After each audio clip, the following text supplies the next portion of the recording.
Professor Kaye said, "Who are we casting into the pit?" Because I understand, I get.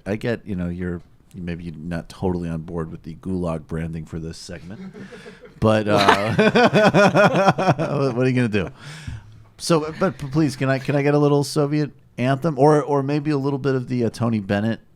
Have you heard the Tony Bennett version? It's not really Tony Bennett, but it's a guy who sounds like Tony Bennett singing. What's the song again? The International. Yeah, singing the International. Have you heard this? This is brilliant. This will be our. So do it in English or in? It's in English. This will be our intro to the gulag. This will remind. Can I sing along? Childhood. Arise, ye workers, from your slumber. Arise, ye prisoners of want. That's right. For reason in revolt now thunder. Yeah. Chains of What the fuck hatred, is that? greed, and It's fear. fucking awesome. He said, "What the fuck is that?" Who's that? That's Tony Babino. Tony Babino. Which is 100% a real name. That's it is. awesome. Hey, where's the prosciutto, Tone? All right, so that brings us to the gulag segment. I got to tell you, man, especially in light of Bolsonaro, I think we need to make gulags great again. But that's just my editorial. Hillary Clinton, who is, I mean, just a uniquely bad politician. And part of it is obviously because of misogyny, and part of it is not her fault. And then in other ways, if she was a man, she would be like Mike Dukakis. She's not good.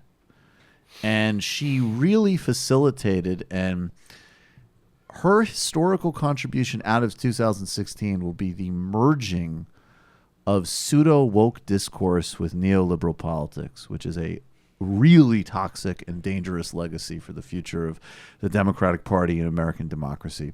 And she also, in her function as Secretary of State, I am just, because this is very much on my mind, she played a real role in rolling back the pink tide governments of Latin America. She backed the Lava Jato and lawfare investigations, which undermined Dilma's and led to Lula's political imprisonment.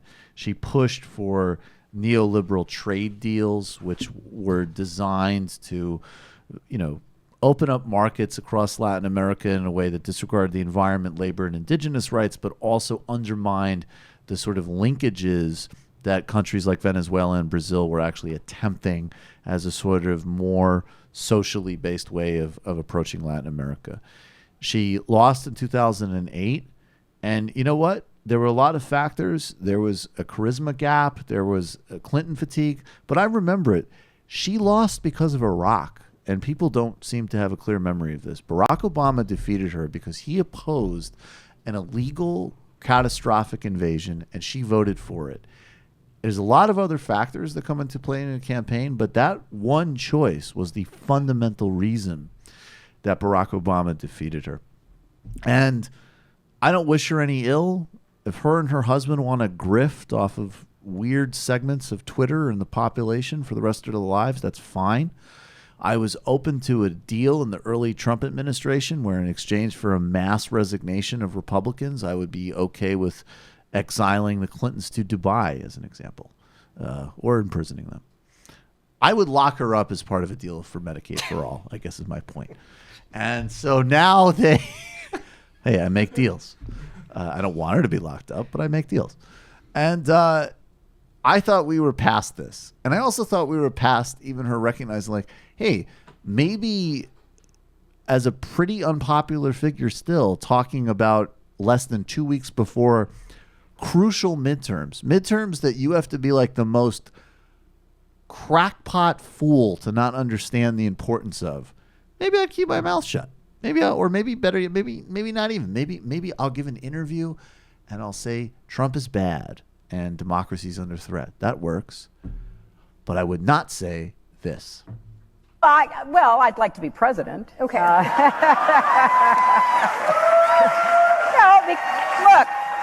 I think, hopefully, when we have a Democrat in the Oval Office in January of 2021, there's going to be so much work to be done. I mean, we have confused everybody in the world, including ourselves. And we have confused our friends and our enemies. Right. They have no idea what the United States stands for, what we're likely to do, what we think is important.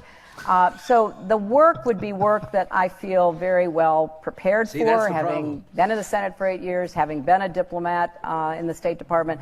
And it's just going to be a lot of heavy lifting. So are you going to be doing any of that lifting? Do you feel like? Oh, I have no idea, Kara, but I'm going to, I'm not going to even think about it until we get through this November 6th. But you are going to talk God, about it She's going to think about and it. Oh, hurt no. everybody.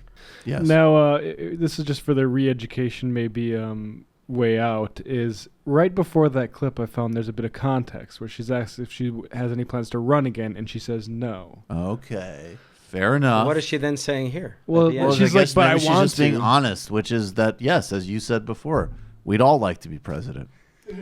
Who amongst us would not like to But be what president? bothers me about that is like, well, you can still run for a House seat, Hillary. Yeah, run for a House seat. That's one thing I like. We talked about this before, but like Gordon Brown, after he was prime minister, he was back in the House of Commons. Gordon Brown was humiliated and actually, to be honest, was not nearly as bad as many people. Like, Yeah. he's a very defensible guy, very different politics than me, but he actually helped. He was on the nationalized bank side of Save the Global Economy and had some decent initiatives and was a pretty unfairly maligned figure. He was humiliated thoroughly, including the Murdoch tabloids tapped his family's phones and humiliated his family and played with one of his son's deaths. He had a premature death of a child, which they used as tabloid fodder. And he went back to the House of Commons and continued as a member of Parliament. That's exactly right. Hillary should become the president of a college. That Wants is to the be most president? nice gulag suggestion that has ever happened on this show, sir. What college would it be? What college? The University of Gulag Studies? Maybe where she went. Was it Wellesley? Wellesley. What about Wellesley Siberia Extension Campus?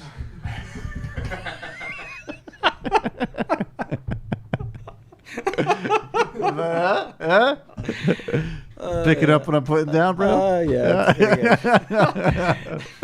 Are we really? Because I will respect you as an esteemed professor. If you really are suggesting that her punishment is Wellesley professor, I'll suck it up. I and didn't go say with Wellesley. it. Did you say- Wellesley president?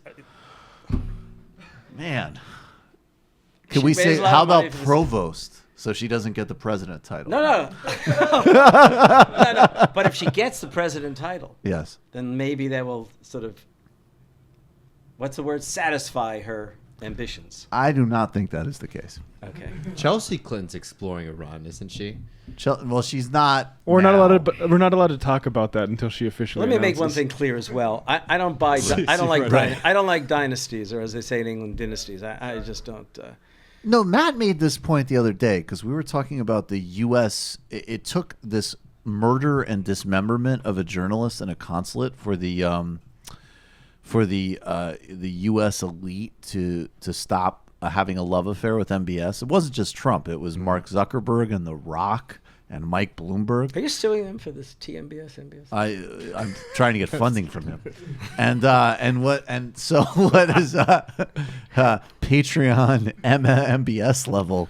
But No, I know. What but you're the saying. point, Right. but Matt made the point. He said what happened to the old? At least for all of the things about the American founders, as horrible as they were and as great as they were, one thing they all shared, from the best to the worst, is they did not like monarchies. Like, what Right. the hell's going on? Right. Like, why do we want that?